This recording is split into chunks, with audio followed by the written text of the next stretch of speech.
Well, as I said at the top of the show, and as you have heard in our recap episodes, Josh Rodriguez was with me at the event, helping me cover the event and man the ATC booth and all of that kind of stuff.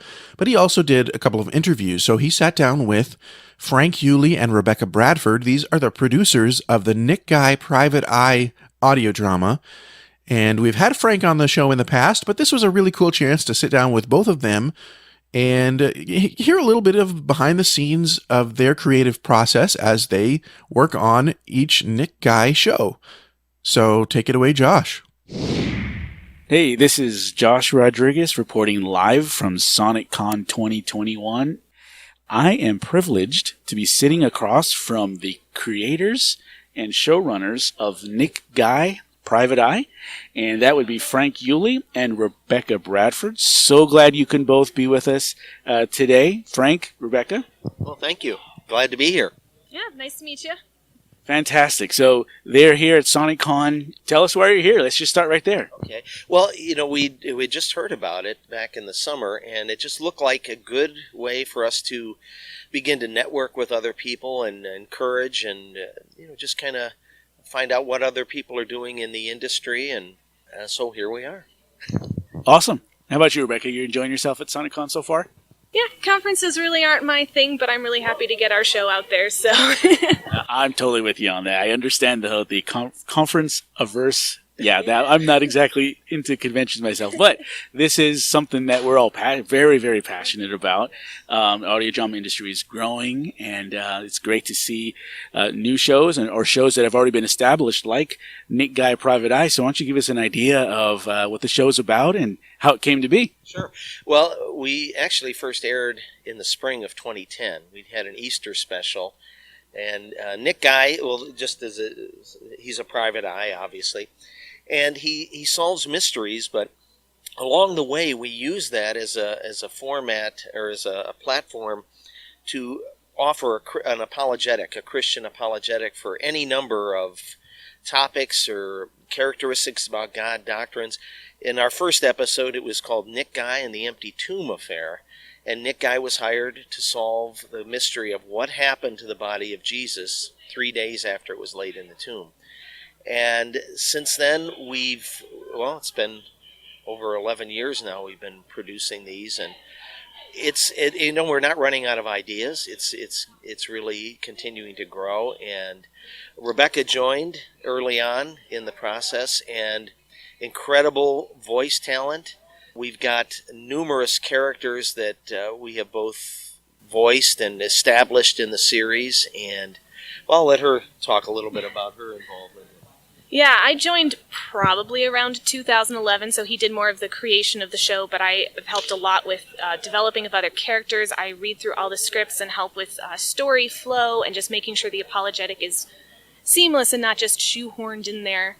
I also do, this year I've taken over illustrating for the covers, so more of the new released episodes will have those. But yeah, it's been a pleasure working with Frank and just his crazy yet creative mind being put to good use. And, yeah. There's definitely a lot of creativity flowing around here and a lot of craziness, too. So it's a good place to be. So Nick Guy, you explained a little bit about the heart behind the apologetic. So, for those that aren't familiar with that term, can you just dive a little deeper into, the definition of apologetic and why that's so high in your priority for the show? Yeah. Well, apologetic, actually, it means giving a defense. And, I think when we think of apology, we think of I'm sorry. And that's probably the original term probably did mean giving a defense for why you did something. But when we talk about Christian apologetics, it is giving a defense, a reasoned defense for the faith. And as the Apostle Peter told us, to be ready to give a reason for the hope that is within you. And what really got me started in it was my own children. They would listen at night as they were going to bed. They would listen to audio dramas with some old-time radio shows. And I thought this would be a great format to teach them not only what we believe as Christians, but why we believe it. Because I didn't want them getting older and having their faith challenged and not really being able to defend it. So I thought, well, if you entertain them and you educate them along with that, that's a great way to do that. My kids are long grown now, but I think the necessity, and especially in a culture that is really growing increasingly antagonistic towards Christianity. I think much of what we believe is being maligned and misunderstood, misrepresented. And when the church gets marginalized like that, then people do not take the gospel seriously, and it really hinders the work of the gospel. So I just wanted to do what I could with the talents that God gave me and use it in a way that will help to equip the church.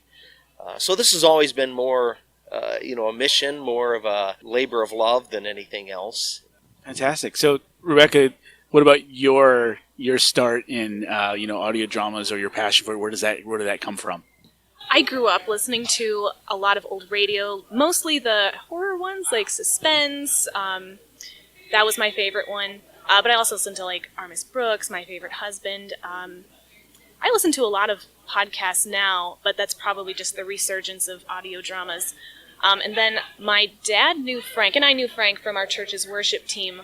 And I think my parents, at the time, I was probably 13 or something, I think my parents were just excited to have their crazy child who kept driving them crazy with different voices around the house have an outlet for this. So my first voice with Nick Guy was not great. I was voicing a British boy. Yeah. It didn't go well. But he'd already had the character written, and I'm like, oh, this is the best I can do.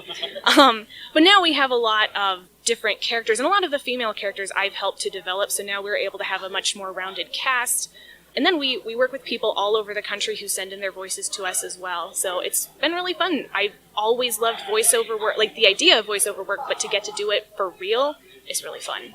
Yeah, that's fantastic. So did you listen to Lights Out? Was that one of the Lights Out, everybody? Yes, I used to terrify myself with listening to that at nighttime, but I couldn't stop listening. It was a great show, and probably not along the lines of family-friendly audio drama. It was still good. It's safe enough. It was, it's safe enough. So what's going on right now with Nick Guy? You have some new releases, some new projects you want to give us some insight into? Sure. We're always working, and actually, I think partly because we have so many different voice actors from around the country, we don't get all their parts in a timely manner, or even local ones. I can't always schedule them in. So we're usually working on 3 or 4 scripts at the same time. But right now, we've got actually new programs. We're still on the radio, and we have new programs going all the way until next summer. But one that was just released was a take on Cinderella that we did. We started doing some of these, children's fairy tales or children's stories, and rather than have them a part of Nick Guy solving a mystery, it's him telling a bedtime story to his 3 nephews.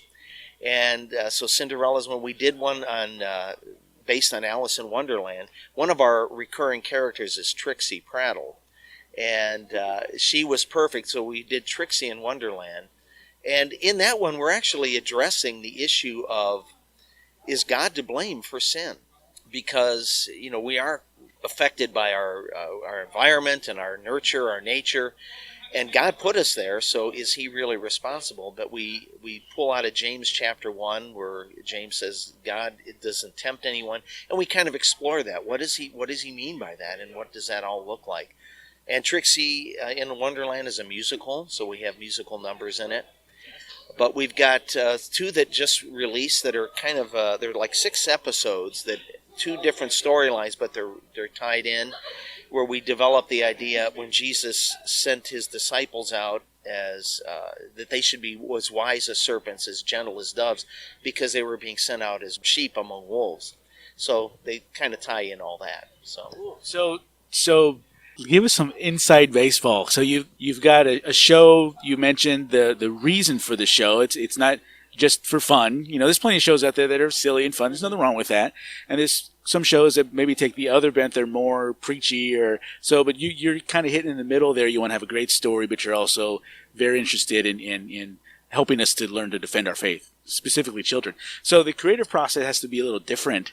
So let us in on how you create, or do you start with a principle? Do you start with a story? How does that work? Yeah, well, a lot of Rebecca and I record weekly almost. And I would say probably 2/3 of our recording time is actually spent talking about, ideas. But usually sometimes it's a story. Then I think, okay, what apologetic would work well with this? Sometimes it's an apologetic. But once we decide on what this, I'd start doing research on this apologetic. What is the best argument against the Christian position? Because I don't want to just take easy marks and easy hits. We want to really know, what are people going to be hit with when they're out in the world? And then I find out what the best argument is, and then I look for the best arguments to rebut that. And so we do all that research, and I usually have two outlines. One is the story. This is the mystery Nick Guy's going to. The other one is an outline of the apologetic. This is how this is going to lay out. And then I just kind of begin to blend them together, and then start the actual writing process. So, Rebecca, are you involved in that writing process as well, or the brainstorming before that? How do you fit into the whole thing? I help a lot with the brainstorming, and like Frank said, it is probably at least 2/3 of our supposed recording time that we're just chatting, but it leads to really good ideas and just funny conversations where we think, oh, this would be a great episode. So that's how we come up with a lot of the more interesting ideas.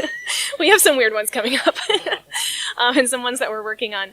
So Frank does the main part of the writing. I help with the brainstorming, and then once he's done with the script, he sends it to me, and I just kind of edit it for clarity and make sure that so with our goal is for you to learn something, but we want you to be entertained. Like, pretty much, I'd say the only thing we take seriously is the gospel, so we want you to be entertained.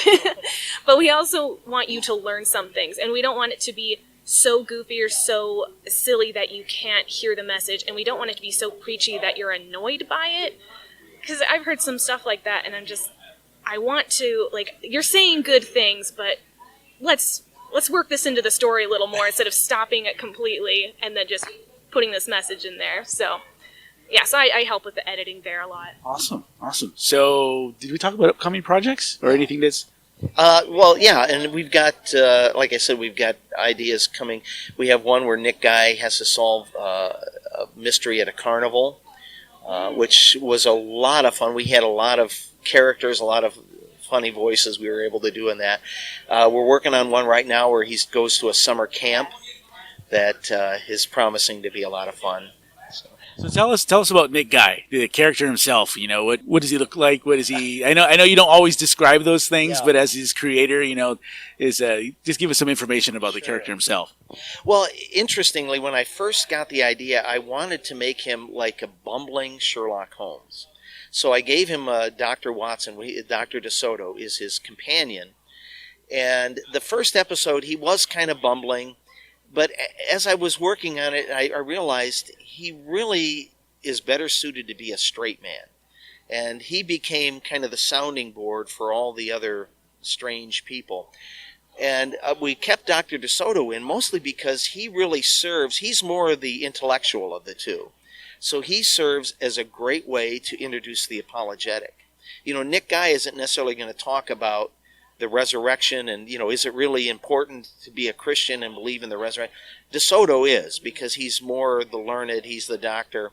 So he really serves a very useful purpose there. When we have the theological dialogue, he kind of takes the lead in that. So Nick brings the funny, and Dr. DeSoto brings the meat to the conversation. Fantastic. So where can we find Nick Guy Private Eye? Well, we do have a website, nickguy.net, that where we have everything laid out there. But Nick Guy we do sell CDs. We have a lot of downloads. But you can hear him on YouTube, Spotify. I think Apple Music, we're on there. So he's around, and of course he's on the radio if you happen to be in an area that broadcasts the show. Oh, so he's actually broadcast on radio stations. Yes. Okay, so there's not a whole lot of audio dramas that are broadcast, on stations anymore. Right. We're a lot of moving to podcast, or of course you've got the CDs and the downloads and different things. So how many stations are you on? I would say there's somewhere around 200 to 300 that are actually airing it. And we were on in Africa, Ghana, Africa. It's English-speaking country, so we're on there. And we just recently picked up some stations in Guam. That is fantastic. So you're an international show. Wow, that takes it to a totally different level. About 200 or 300 stations. That's incredible. You're getting out a great message with a great show, and getting the gospel out there into the hearts and lives of people. That's wonderful. That's incredible. Anything else you want to add about the show or about future plans? Maybe give us a sneak peek into something, perhaps? The ideas seem to be pretty endless. Yeah. We never seem to lack for ideas. So my intent is to keep doing this until we can't do it anymore. I die or something like that. but Well, Rebecca will carry on in that case. yeah, she's a little bit younger than I am. So. All right. Well, thank you, Frank. Thank you, Rebecca. This has been wonderful. It's great to hear more about Nick Guy. We're looking forward to hearing more about him and the stories in the future. Thank you. Thanks for talking with us. Yeah, thanks so much. Perfect. This is Josh Rodriguez from ATC signing off at SonicCon 2021.